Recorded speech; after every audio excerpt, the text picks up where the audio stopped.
नमस्कार, मैं शिक्षा मिश्रा झारखंड के सुप्रभात मीडिया में आपका स्वागत करती हूँ।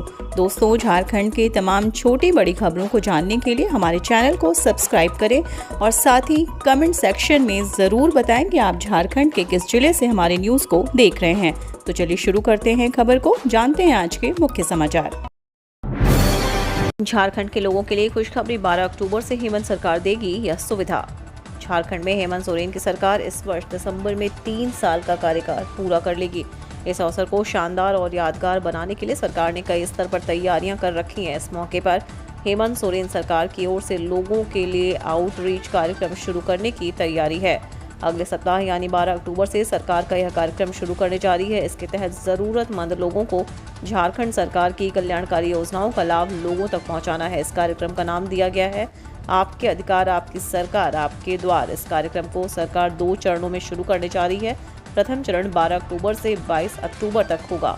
दूसरा चरण 1 नवंबर से 14 नवंबर तक होगा। झारखंड सरकार ने यह जानकारी लोगों से साझा की है। टाटानगर और पटना के बीच चलेगी तेजस एक्सप्रेस। 7 घंटे में होगा झारखंड से बिहार का सफर। झारखंड के रेल यात्रियों के लिए बड़ी खुशखबरी है। खासकर टाटानगर से पटना की ट्रेन से यात्रा करने वालों के लिए टाटानगर स्टेशन से लोग सेमी हाई स्पीड तेजस एक्सप्रेस में यात्रा कर सकेंगे।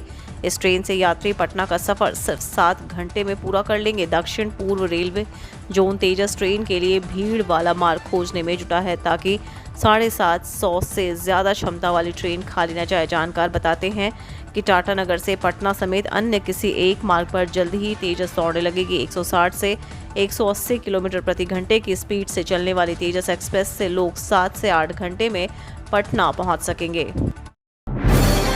झारखंड में बेकाबू ट्रक ने दशहरा मेला देखने जा रहे लोगों को रौंदा, 5 की मौत और 3 घायल। झारखंड के रामगढ़ पतरातू 4 लेन रोड पर बुधवार शाम 4 बजे एक तेज रफ्तार ट्रक ने कई लोगों को रौंद दिया। इस भीषण हादसे में 5 लोगों की मौत हो गई जबकि 3 लोग घायल हो गए हैं। हादसे की वजह से रामगढ़ इलाके में दशहरे का उल्लास मातम में तब्दील हो गया। बता दें कि मृतकों में 4 एक ही परिवार के हैं जो पास के ही गांव के रहने वाले थे। इनका नाम अब तक पता नहीं चल पाया। ये सभी लोग 3 अलग अलग बाइक पर सवार होकर पतरातू बरकाकाना के नया नगर में रावण दहन कार्यक्रम देखने जा रहे थे। हेहल गांव के पास स्थित पेट्रोल पंप के पास कोयला लदे तेज रफ्तार ट्रक ने इन्हें अपनी चपेट में ले लिया। इसके बाद भी तेज रफ्तार ट्रक आगे ही बढ़ता चला गया और बाद में पुलिस ने ट्रक को जब्त किया है। सिमडेगा में गजराज का तांडव, हाथियों ने कई घरों को तोड़ा, इलाके में दहशत।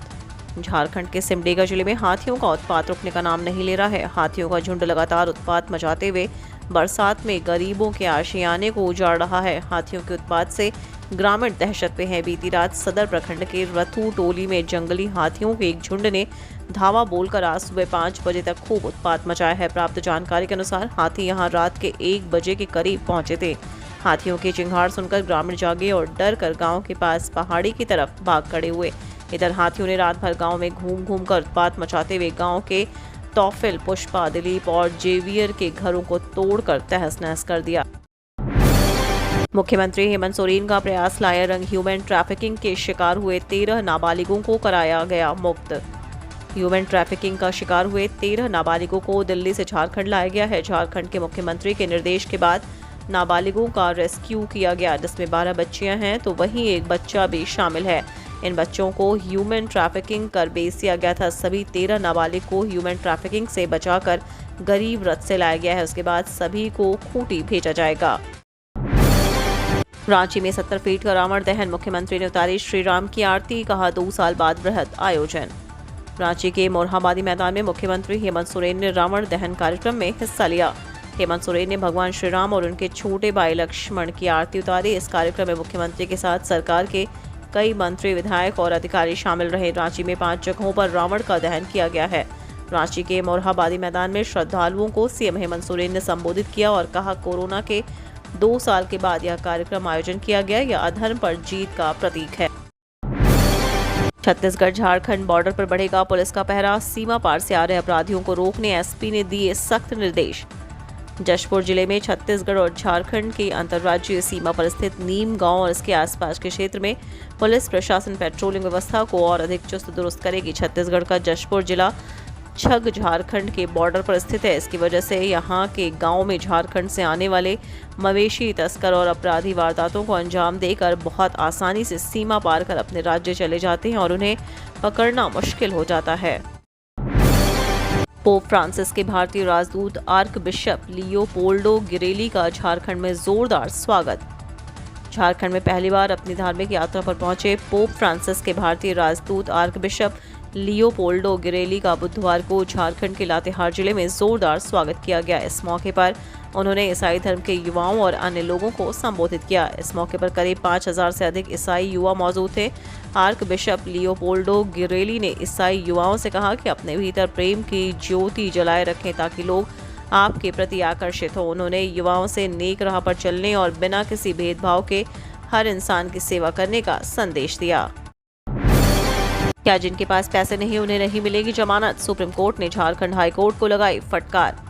अदालतों को जमानत पर फैसला इस आधार पर लेना होता है कि अपराध किस तरह का है, उसकी गंभीरता क्या है, ना कि आरोपी की पैसे देने की क्षमता से। झारखंड हाई कोर्ट को फटकार लगाते हुए सुप्रीम कोर्ट ने यह टिप्पणी की। शीर्ष अदालत ने हाई कोर्ट के कई फैसलों को देखा जिसमें आरोपियों को अच्छी खासी रकम जमा कराकर राहत दे दी। दरअसल झारखंड हाई कोर्ट ने कई आरोपियों को इस शर्त पर जमानत दे दी कि वे अच्छी खासी रकम जमा कर दे, जबकि अपराध की प्रकृति पर ध्यान नहीं दिया गया। उन्हें पीड़ित को अंतरिम मुआवजा के रूप में बड़ी रकम जमा करने को कहा गया।